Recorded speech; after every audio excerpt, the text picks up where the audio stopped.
Okay, so we're all here. The meeting is now called to order at 3:11 p.m. Because this is a virtual meeting, I'm going to ask each one of us to announce our name and present. Kathy Brinkman, Chair, present. John Delaney, Commissioner, President. Present. Steve Gooden, present. William Gallagher, present. Victor Walton, present. Ray Fowler, present. Catherine Ancona, present. Jack Herbert, present. The first item on the agenda is approval of the minutes of the prior meeting. Ms. Brinkman, could I interrupt so that the record reflects we are on Zoom? We are also operating this on Zoom. And if anybody's listening and has any questions, submit them in writing and we will answer them at the end of the meeting. And this is Zoom via Facebook, via YouTube, right. Okay. for the public, this is on YouTube. Right. I would make a motion to accept the minutes of the last meeting of the commissioners. I would second. Any discussion, corrections, additions, omissions? All in favor, say aye. Aye. Aye. Any opposed, no. The minutes are approved unanimously. The second topic on the agenda, which I will pull up here just a minute.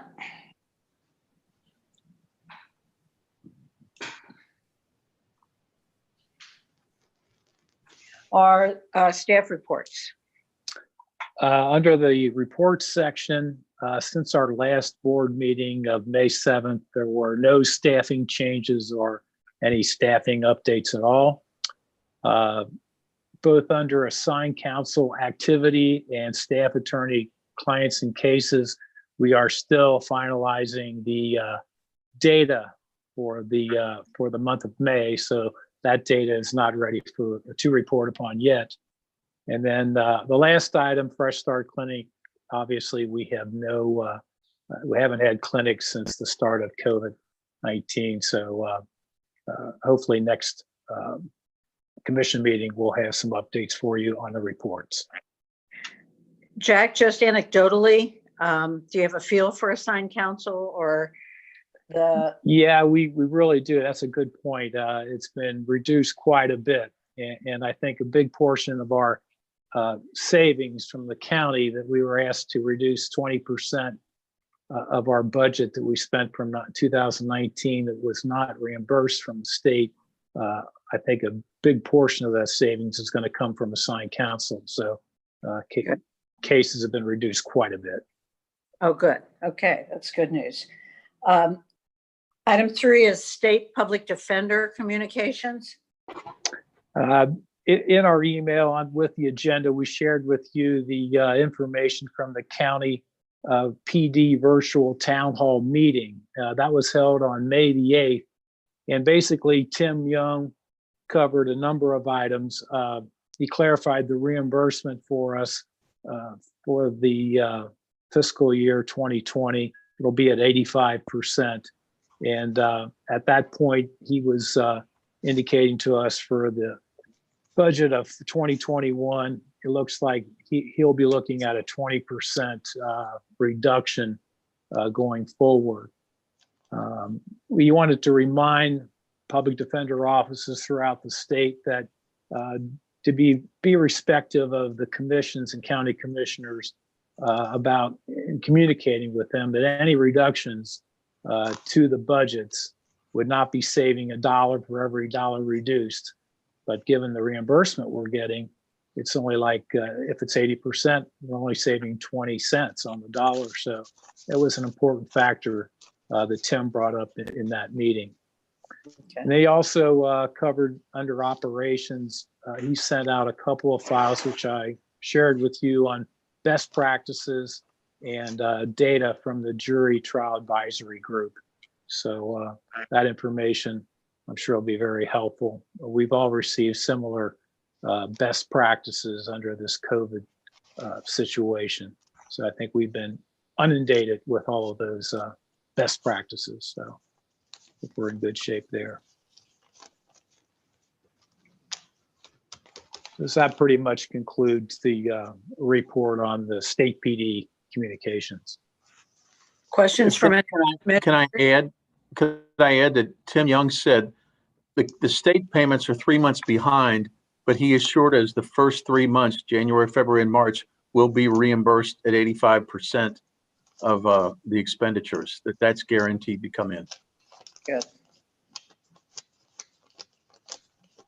And the further reduction is just because of lack of revenue or reduction in revenue to the state. So everybody's being asked to reduce. Is Yes. that the- Okay. All right. Jack, updated county financial information. Yes, we received a memorandum from Jeff Aludo, the county administrator, on May 27th, and basically giving us an update on the budget situation with revenues. They were a little bit pleased with the February data on sales tax. It was a little bit higher than they estimated from 2019. They still are waiting for the data to come through on March and April. So that'll more to come on that. They did find out from the state auditor, however, that the CARES Act grant funding that they were waiting to hear about will be they'll be able to use that funding for all public safety personnel associated with COVID-19. So that's good news for the county, meaning that a lot of the sheriff's office will be able to use that funding and save the county some dollars in that regard. He went Well, on to say that I think we're public safety, but we don't fall under that, I take it. that's correct. That's correct. We're pretty much looking towards the state public defender funding and reimbursement. Right. And then he also talked about some of the risks going forward, and that includes future months showing maybe deeper sales tax reductions. And obviously with the stay-at-home order and businesses now just beginning to reopen, we'll have to monitor sales tax as we go forward. And hopefully the federal aid that they're still negotiating, with the federal government, that they can get some more information on that stimulus bill. So more to come on that as well. Okay. And the other item that we did receive this week, obviously with the protest, Jeff Aludo gave us county information on just what was going on as it impacted the county facilities, and that the assets of the county were impacted, but the county operations seemed to operate pretty smoothly this past week. And I know Ray will talk a little bit more about that, how it impacted both our office and the attorneys and the caseloads. So it's a good segue into Ray's report. All right. Item 5, Ray. All right, I'm ready. The first thing I want to just let you know is from mid-March until last Friday, our office has held a Zoom meeting at 8:30 every morning with our management team just to stay in touch with what's going on because of COVID and what type of coverage we have and the number of attorneys and staff in the office. That all went on hold this week because of the protest and the number of arrests. Before I go into all that, let me back up to the jail population. I sent you some documentation so that you knew. March of this year, on March the 10th and 11th, were the highest jail population. It was 1,256 inmates in the Justice Center. That doesn't count the intake area. It doesn't count the River City or the Talbot House treatment programs, but that's down here in the Justice Center.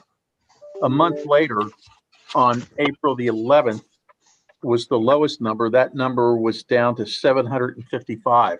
That came with people talking to the judges granting motions, and that involved, I think, a lot of pretrial detainees, getting them moved out when COVID was really hitting. So that was down 500. I sent you the full report that I had for May. I'm sorry, it only went to the 28th. And I highlighted, I hope it highlighted for you. We had our last meeting on May the 7th, so I went every Thursday. May the 7th, the population was 848. May 14th, it was 880. May 21st, it was 931. And May 28th, it was up as high as 980. I sent you yesterday's total, which was 960. This afternoon, I got today's total was 937, so that dropped down a bit. But there's one other number that's really significant. And if you look at every month, the second column shows the number of people in intake. And as an example, on May the 5th, there were 27 people in intake. The highest number in May was 82 on May the 25th. But now looking at the June numbers, on Monday, the number was 162. On Tuesday, the number was 115. Then it dropped down Wednesday and Thursday. Hey, And that's, okay. So that number you just threw out is the number of people in intake? yes, Processed. being processed in. Okay, Yeah. I'm just curious, what, like, I mean, if the number of people in intake is 27 in May, and then we go up to, what did you just say, 100 and what? Monday, it was 162. Have you had people over there? What are the conditions like for those people in the intake area? Well, they've been processed and they're out. Okay, Uh, okay, They're not, the general population now, as of today, was 937. okay. I mean, it just kind of shocked me. I don't know how you can go from having 27 people in an intake area to 130 people in an intake area and not have the conditions be totally unacceptable. In Well, that area. I'm not sure what they define as intake, if that includes the pod on the second floor, which is a pretty big area, once they've been processed, but they haven't been arraigned yet. So there's places where they can spread them out. Yes, we have been to traditional intake, which is located on the second floor in the south building of the Justice Center. I think it is going to be open to definition because there were a large number of people held outside in what's called the Sally Port, Yeah. which is an open air place. We have been to that area as well. But I think it's going to depend on what the definition of intake is. Okay, thank you. Because it suggests that although people were processed, nobody was added to the jail population. That remained the same. That doesn't make sense. Some people were obviously held, weren't they? Not many. A lot of people have been released. A lot of people. I mean, my understanding had always been that the folks who were in intake were folks that they, just based on the charges and so forth, assumed had at least a chance of getting an OR bond or a low bond, and it wasn't worth trying to take them on to the into the population. So, Yeah. I mean, I think most of the protesters and the protesters there were two big factors. One, the CPD sweeps late April, early May in response to some of the things that kind of drove the population. And then you obviously you can see the protesters, when the intake number pops up into the triple digits. But, I think the assumption was that these folks were unlikely to be held given the charges. Right. And I think that was probably true in most cases. Yeah.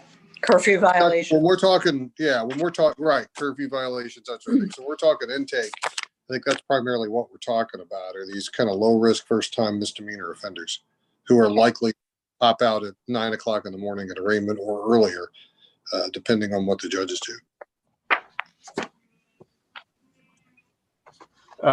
Those are the numbers that I wanted to give you about the population. I don't know if anybody has any more questions about those or not. Okay. Then I think part of the reason we wanted to have this meeting this soon was because the grand jury issues. A month ago, we were talking about filing writs possibly on 90 cases. Well, it didn't turn out anywhere near that. In our felony division, we filed 4 writs in the first district. John Kennedy gave me a report this afternoon. The Borders case is still yet to be presented to the grand jury on a 2019 case. So let me back up. The grand jury, I met with Judge Kubicki, I met with Mark Pietmeyer, and on the 18th of May, the 2 grand juries started. They were actually able to seat them, and they've been running 2 grand juries a day. morning and afternoon was my understanding from Mark as to what they were going to run. And that basically has mooted a number of issues. One case is still to be presented to the grand jury. A gentleman named Daryl Davis was indicted on a felonious assault, but a weapon under disability was ignored. Another gentleman named Aaron Williams was indicted, and John had a case. The defendant's name was Christopher Wynn. He had been held in custody for quite a while, and his case was ignored by the grand jury. And so we put a suggestion of mootness on that in the first district. Now, I thought that was all we had until I found out today that yesterday we filed 2 cases in the Court of Appeals on behalf of a gentleman named Edward Roper. He's been held for almost 3 months since early May on misdemeanor charges in front of Judge Yates. He wants a jury trial and nothing's happened, but it's my understanding that he has 2 rape counts charged against him that Mark Pietmeyer's got in deciding whether or not to take it to the grand jury. We have not gotten any response yet from the first district on the writs. So it's pretty much going to be, I think everyone's going to moot out and that will be it. And again, now that the grand jury is running on a regular basis, it's not a pressing issue for us. That's where we stand on that. I don't know if you have any questions or you want me to explain anything further on that, but we did not file nearly as many as we thought we might have to. John said that some charges were dropped, some people were indicted on misdemeanors, some people bonded out, and it just didn't come to the number when we were in court on April 21st, when John was in front of Judge Greenberg, he was making a motion on behalf of 90 defendants. But that's where that stands today. Did the prosecutors ever go back to the fire sale or ever really have the fire sale? No, not really. But Mark Pietmeyer told me that they were hoping to resolve a lot of the felony charges as misdemeanor indictments, and John Kennedy said there have been quite a few that were indicted as misdemeanors. So that's where that is right now. Okay. Any more questions about that issue? No, not for me. Okay. Our staff has continued to work remotely until this past weekend, I guess, although we still have a significant number of people. Let me just tell you what I know about what's happened now since Friday. I was at home Friday night, sitting on my deck, enjoying the evening, reading, and I saw on Facebook, it said breaking news WLW about arrests and protests. So I got in touch with Kathy. I got in touch with Sean Vicente and John Kennedy, and we talked about how many people we might need in court on Saturday because of these arrests. Several of them were down here with the regular group. I got down here Saturday morning, and nobody from Friday night who was arrested made the Saturday morning docket. We had a couple of Zoom calls Saturday afternoon. We sort of went to an all hands on deck approach. I know John Kennedy and several of our felony attorneys were down in the Justice Center on Sunday talking to people that were in. They said they were treated well by the sheriffs, that in fact the sheriffs were concerned about the number of people being brought in because they didn't have space for them. They were having to put them in the gyms on the sleds for beds, and they were happy if we could get any of these people out. They worked really hard all Sunday afternoon to get as many cases ready as possible. We reached out to our qualifiers, and Monday, I think we used all the qualifiers we had. The hallway in the Justice Center from room A to room B was just packed on Monday. Judge Trigg, a lot of these people were charged with 4th-degree misdemeanor curfew violations. And it worked out, Judge Trigg cited a bunch of them to court or released them OR. We had our qualifiers meet with them. We set up a table outside, and we got their information. For those we could qualify, we were able to file written designations and written pleas of not guilty. Monday and Tuesday, things were pretty chaotic. Things slowed down a lot Wednesday. And today, when I was coming in, I saw Jace Duncan, our room A guy. He said there's 20 misdemeanors and 7 felonies. There was basically nothing happened last night. I don't know if anything will happen tonight, but our people have gone above and beyond to render service to the people arrested. One other thing I don't think you know about yet, we have a jail line where inmates can call us. We put a sign up in intake and we give that number. We're monitoring that 24/7 now. We've had people volunteer to take the calls. I think they got 4 calls last night on the jail line after hours. So we got the information we needed about them and had a way to get back to them and let them know what was going on. That's Yeah. pretty much where, I'm sorry, go ahead. I didn't mean to interrupt you. no, I was going to say that's pretty much where that stands right now. Judge Giannacchio is going to take over Saturday. I talked to her today and she told me she's pretty much going to follow Judge Triggs's protocol that he set up. It's worked to get the docket handled. There's a gathering on Sunday. We don't know if that will lead to arrests, but at least the sheriffs won't be overwhelmed. The clerks won't be overwhelmed. The assignment commissioner, a lot of the people who process these cases shouldn't be overwhelmed if there's a lot of people cited and released. And Sean Vicente told me that so far as he knew, no one who had been released had been rearrested and cited back in again a second time. So that's where all of this stands right now. So Jack, I just have a question because a lot of my experience obviously is on the other side of the river. Most of the people who have been arrested in connection with the riots or the protesting, were they charged with just a curfew violation? What is the majority of people arrested in connection with the protest and the riots? What have they been charged with?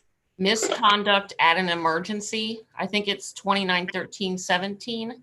It's a What- misdemeanor of the first degree. And what is the maximum penalty for that? 180 days in jail. Okay, so they're eligible for counsel because it carries jail time. Yes. Okay, because probably everywhere, if it wasn't punishable by jail time and it wasn't punishable by a fine of $500 or more, then they weren't eligible to have appointed counsel. So I guess in my naivety, I was kind of hoping that they were being charged with things that weren't possible to get jail time on, and it wasn't possible to get a fine of $500 or more, but that's not the case. Okay, so you are gonna have a bump in the people you represent in connection with all this. Right. Okay, how big of a bump do you think you're gonna get out of it? I don't know, So- Kathy. I don't have the exact numbers. I didn't run a report, which we can for certain Ohio Revised Code statutes. But I would say that we got over 300 between the first and the second that were cited or released, or they were walk-ins into the Justice Center. I mean, how are you gonna deal with that? That 300 additional cases over a very short period of time can be overwhelming to a public defender's office. I know there's a meeting going on in our office right now Yeah. addressing that exact issue. Okay, because I mean, that's gonna be tough for your staff. Yes. Having 300 more cases in a matter of 5 days is a lot. The only other benefit, though, from COVID is that a lot of those cases have been delayed. Okay, So I think if we were candid and looked at the numbers, the misdemeanor numbers would be down slightly. okay. I mean, it's just hard that many new cases, it's just hard for your attorneys to get to those people and talk to them. Yeah. Right? I'm just wondering if you had a game plan in mind for addressing that. Well, so far as we can tell, because of COVID, jury trials are not going to start before July 1st. Okay, And I honestly think this is really going to complicate things because people saying they don't want to come down because of COVID, now they might say, I don't want to come downtown, I'm afraid to. sure. We're just going to have to see. I've had several conversations with Judge Kubicki about how we could possibly resume jury trials. We're both in agreement these cannot be done remotely. Yeah. They're going to have to be in person. And it's just a matter of figuring out what kind of response we're going to get. I think the first thing will be to get jurors to come in. Justice O'Connor set out that protocol, that lengthy document, but it's the same thing we hear from everybody: wearing masks, distancing, keeping your hands clean. How we're going to work with jurors and spacing them out, it just hasn't been answered yet. Okay. I mean, I just had some concerns for your staff's well-being, having an increase of 300 people that they need to see that in the middle of the COVID crisis, in the middle of the rioting. I mean, that puts a huge responsibility, just a huge increase in workload on your staff. Well, nobody's been complaining yet. They seem pretty enthused about taking this battle on. Well, that's great. Then, I love those dedicated public defenders. God bless them. Yeah. Right. Hey, Ray, it's Kathy. Yes. Among your clients, what was the longest anybody was held without being released outright or getting a first appearance? I mean, From- are we talking a lot of hours or? I'm not following you. From the protest this weekend? Yeah, I don't have an answer for that. I think pretty much each day people were released. Richard Magnus had some client in there who I think tried to take a police officer's shield or something, and he ended up with 2 bonds of $100,000 apiece. But Richard said his client came from old money in Glendale, and I think his grandmother posted the bond. It was sort of a strange arraignment, but the bonds weren't terribly high. okay. And- Has and anybody used the bail fund? I don't know. There's some talk about that, but I don't know if What bail a fund? church, there was a church involved bailing people out, and I don't know how many they've done. I don't have any of those numbers. Okay. What bail fund, Kathy? The one at the Avondale Church, Blessed Souls or whatever it's called. Yeah, he was bonding people out every day. They are using it? Good. Right. Okay. And what happened in order to reduce the jail population, the police department switched to citing in misdemeanors and nonviolent felonies, lower felonies. What happened to all that backup? Have they started rolling in for their appearances? Or have they been delayed again? These are the non-protesters. I don't think we've had any trouble with people not showing up any day. People have been coming. A lot of people are nervous. They've never been in the justice system before, but I think we had good turnouts. Yeah, that doesn't surprise me. First timers generally are right on top of it. Yeah. Well, but I'm not, you talking about the protesters or the ones that were cited before the protests started rather than being arrested? Oh, we've been still sending out postcards. Nobody's complained about not hearing from them. But I guess if court's going to start next week, that's when the rubber will hit the road if we see who does or doesn't show up. I don't know that we've kept numbers. I mean, people who've called in response to the postcards, we've qualified them and assigned an attorney if they were eligible. So the attorney's keeping them informed by text or whatever, Yes. if the Yes. date gets postponed? Okay. Yes. System seems to be working then. That's good. Right. Okay. On a related but unrelated topic, I have a question. I've gotten 3 emails. Yeah, they're emails, not text. Sometimes I lose track if it's an email or text. From a reporter from the Inquirer, a guy named Dion Hampton, asking me to contact him. He's writing an article about how the Cincinnati police, how I think the Cincinnati police have responded to this, and if I think they've used excess force. I wondered if any of you had, because really the only reason I could think that I don't know him, that he would contact me is because he's gotten information. I'm on the Public Defender Commission. I think he went to our website and I think that, because I got it too. I think Okay. it's because it's his commissioner. Yeah. I mean, I didn't want to speak to it. Yeah, it's not my place to speak to it. I haven't been involved in it. So do you know if anyone ever got a hold of him who knew enough about what the police were doing to speak to that issue? I've heard from Sherry Coolidge and Kevin Grasha, but not that reporter. No. If I gave you guys his contact information, would you be comfortable contacting him? I mean, I felt bad that I didn't contact him, but I didn't want to speak to that issue in my capacity as a commissioner. I'm not the appropriate person to do that. If it's who I think it is, I believe Sammy Silverstein talked to him. Okay. Right. There's a reporter that was recruited by the Cincinnati Enquirer Mhm. to come down here from New York. Okay. And I think that's who it is. And I believe that Sammy has been in contact with that person. Okay, well, let me give you his number. His Okay. name is Leon J. Hampton. He says he's a Cincinnati Enquirer investigative reporter. His phone number is 513-882-5122. And basically what he's saying is, good morning, I'm looking to interview someone about the George Floyd protests in Cincinnati. Today's the 6th day of protest. My focus of the story is going to be whether the Cincinnati police and law enforcement agencies have used excessive force and over-aggressive tactics in detaining the demonstrators. I need to speak with someone, and I'm not the appropriate person for him to speak to. Right. So, but I would like someone to contact him, because if in fact he's going to write an article, it would be nice for him to have some comment from the public defender's office and other people who can speak to that issue. I I am already 90% sure that's who Sammy talked to, but I'll double check.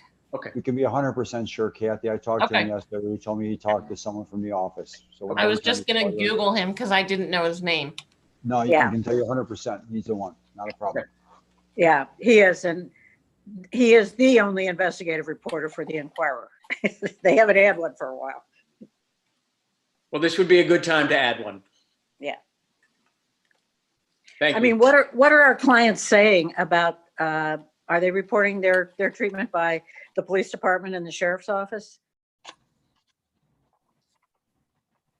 There is a working group that's working on all these issues currently right now, responding to all complaints and stories about police abuses or sheriff abuses.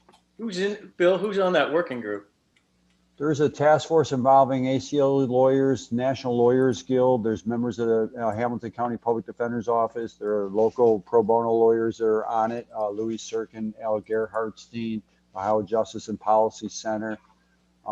We also have people on it from community activists, the Homeless Coalition, mental health community, as well as other folks that might have been involved in the protest who have witnesses.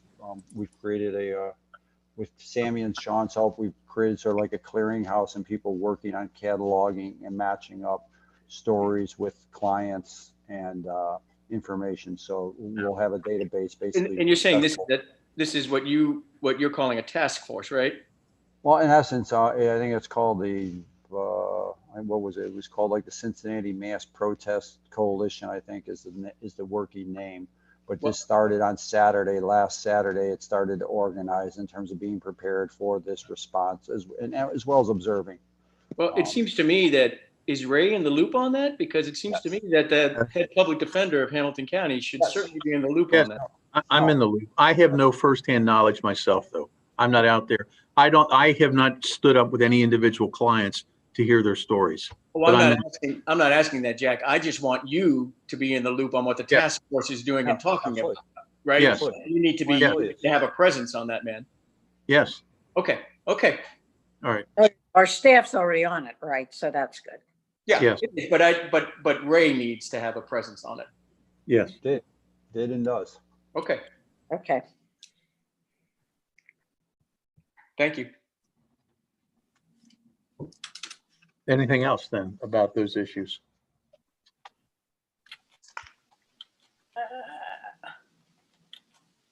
What can the commissioners do to help Ray, Yeah. if anything?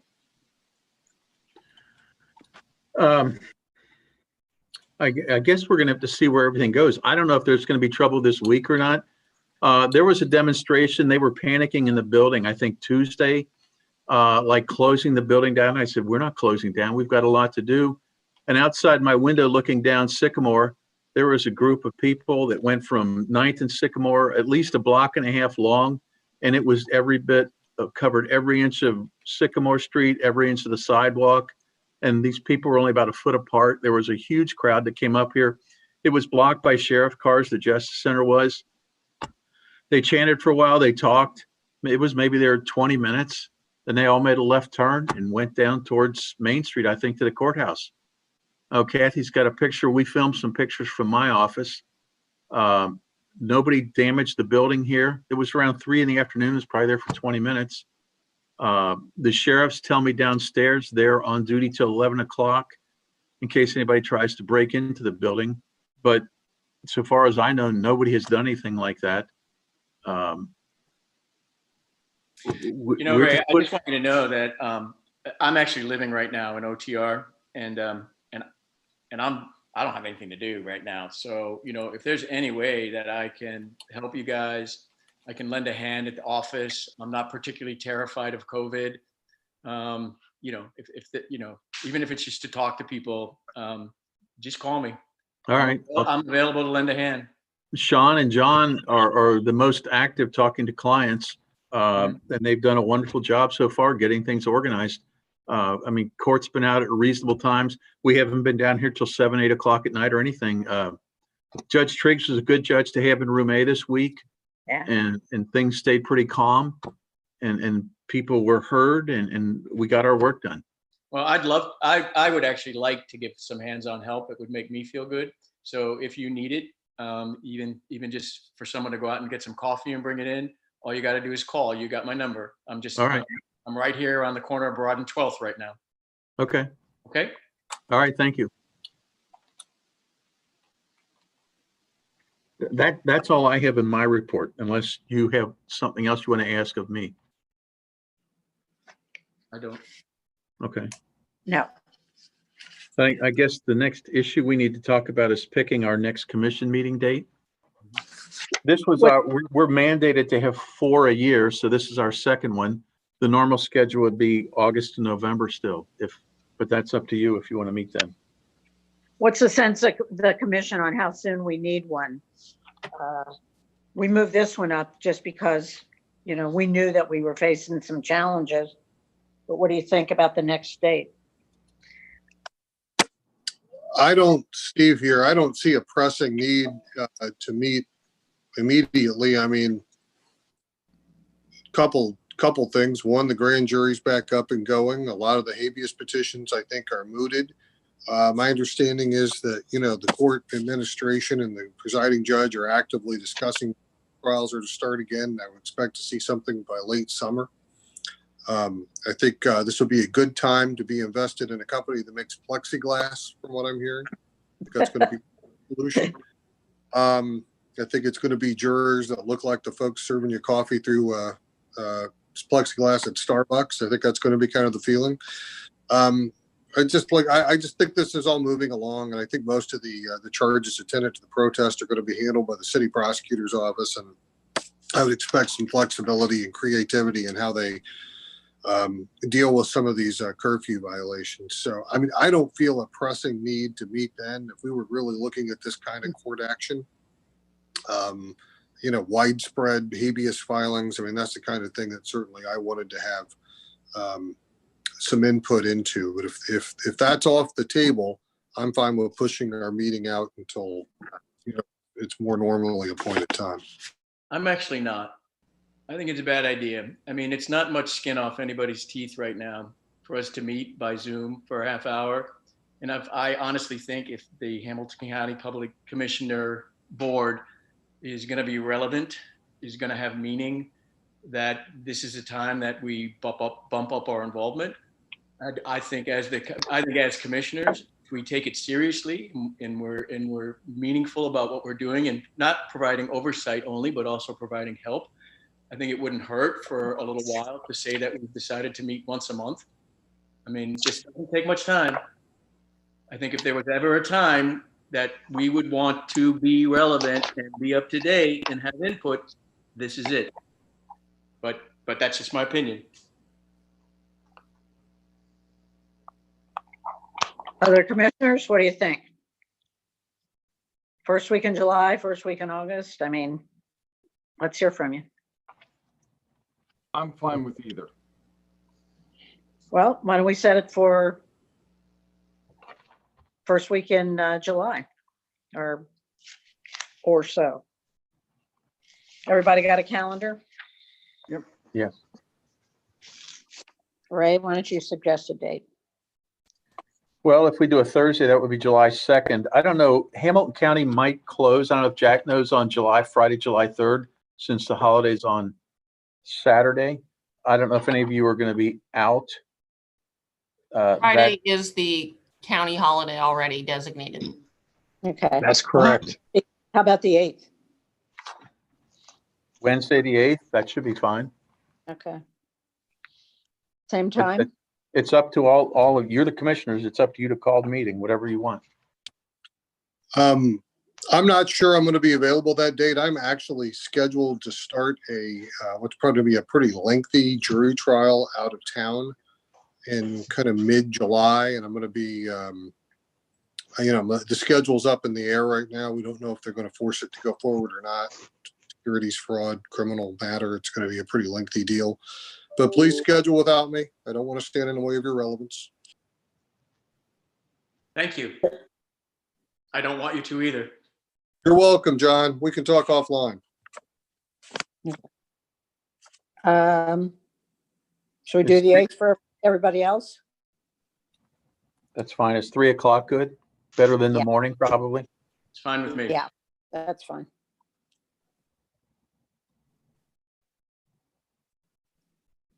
Okay. I don't have anything to go into executive session over unless there's something you want to go in, which would be personnel or pending litigation. There's no litigation pending, and we've had no personnel changes. Unless there's something you want to discuss with me. I don't- we have the need. Ray, Kathy, I don't have anything, but one question came to mind.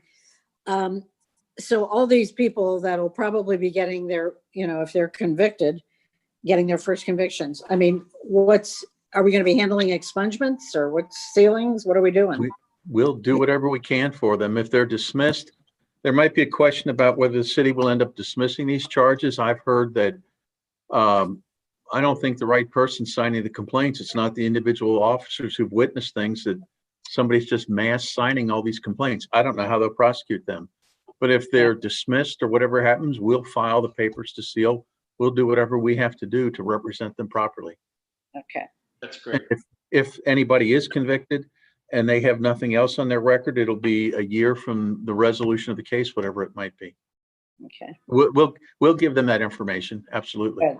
That's great. Kathy, when Just we a- did the litigation with Occupy Cincinnati, when we got the city to dismiss all the charges against all the protesters, the dismissal and expungement were all done in one entry. Good. So those who are still talking to city administration as we go through this, we'll be very cognizant of that need as well. It's very efficient. Yeah, great. Just a question. These people who are charged, I forget what you said, misconduct under an emergency. Mhm. Would that be an offense that they would be eligible for a jury trial on? Yes. Yeah. I mean, I'm just curious. You might need to try to motivate the prosecutors to dismiss a lot of these, right? I mean, obviously it's the client's choice, right? But if our tactic is, look, we're going to take as many of these to a jury trial as we possibly can, they can't handle that. I slightly misspoke. You have to request a jury, and upon request, Okay. you will get one on a misdemeanor offense. On felonies, it's a right that automatically attaches in the state of Ohio. I mean, all I'm thinking of is in the past, I've tried to use a lot of leverage, and one of my leverages to get cases was dismissed is, well, look, we're going to overwhelm the system, and is it really worth it to you? Why don't you just dismiss these? Without sacrificing any individual client's desire or need. Oh, absolutely. There has been a coordinated effort in terms of discussing defense strategies and how to proceed to make sure that we help all the clients, hopefully as a group and individually as well. I mean, I'd just like to do everything we could. I'd like to see you guys do everything we can to motivate them to dismiss these. Understood. We will, John. We right now have a duty to each client individually, but Absolutely. when there's common issues, we will cross each bridge as we come to it. Yes. And absolutely, the individual client's wishes no doubt come first. Right. So the latest number of arrests I saw was 500. So 200 are either with the private bar or Pro bono self lawyers. represent themselves. Yeah. There's Okay. very few pro se. Almost everybody's either represented by retained counsel. There's also a group of lawyers who have taken on cases pro bono and will continue to do so. And to John's concern, we had a meeting yesterday with the public defender supervisors, specifically Sean Vincente, on the idea that if they're overburdened, we will find volunteer lawyers to serve as relief for the public defender's office if they think that they're taking on too many, or that they're being inundated with too many cases. We'll be more That's than great. we'll be more than happy to step in and relieve some of that effort if they think it's going to interfere with their efforts to represent them. I do know that Sammy and Sean have already talked to other jurisdictions who have represented lots of clients in this same sort of situation, which is an influx of lots of clients without being overburdened, and how to deal with it. So they're very cognizant of what they need to do to represent their clients well through this. Great. Some other private lawyers have stepped up. An attorney from Lindhorst and Dryden called me, said they've got several people who'd be willing to take cases if we need help. So there's help out in the community. Great. Yeah, send their names to Jackie Green. Okay. Oh, okay, good. Did her firm move with Gerhard Stein and Branch, or what's that situation? No, she shares office space there, but it's still Gilbert. It's Gilbert and Friedman. They just use some of the office space over at Gerhard Stein and Branch. They're just, this is a Cincinnati branch of a Correct. Cleveland firm. Okay, Right. Right. Yeah, but she's coordinating on certain issues, and one of them is pro bono counsel. great. If that's all, I see no messages. No one has typed any messages to me asking questions. So I don't know if anybody else is watching this YouTube or not. Ray, just one comment I wanted to pass on that I've heard from some folks, and it's very positive. Again, I please do pass along for what it's worth. That, I mean, for your folks, I've heard nothing but good things about their professionalism during this, and certainly I know they're working extra hours, and a lot of your folks came in over the weekend. You know, it's going to be important moving forward. This crisis won't last. I mean, they're going to be back in courtrooms with these prosecutors and asking some of these police officers to approve pleas again. So I'm happy to hear that a lot of bridges aren't being burned, you know, and that's one of the reasons why I want to be kind of measured in our, you know, comments here, particularly as we talk about larger strategy and larger issues. I think the office ought to be fairly restrained in its public comments on these big issues overall and public statements, because we're going to be, you know, pretty soon here, come July, August, back on the grind to trying to just move cases again. Right. I remember those days. So I think, you know, I commend your folks and you and Kathy on keeping the rhetoric down and just, you know, and keeping focused on the individual clients. I mean, that's the story here. I mean, we're not a social services agency. We're a law firm that helps folks who cannot afford counsel on their own. And I think we have to keep that client piece out front. So I commend you on that. I've heard nothing but great reports from judges on the topic. Well, thank you. Just as we expected. That's great. Thank you. Please convey to the whole staff how much the commissioners appreciate their hard work. It's just a continuation of what they do every day. They've really stepped up above and beyond. They truly have. Yeah. Okay. I have nothing for executive session. Any other commissioner have anything for executive session? No. All right, I Hearing get one last call if there's any questions, but I haven't seen any. No one has sent any questions in. Okay, no questions from the public. I move to I'll entertain a adjourn. motion to adjourn. So moved. I'll move. I'll second. Any discussion further? All those in favor say aye. Aye. Aye. Any opposed, no. All right, we are adjourned until the next meeting. All right, and Thank- we'll get notice out about the July 8th meeting a week or Okay. so before. Thank you very much. Thank you. Thank you all. All right. Thank you.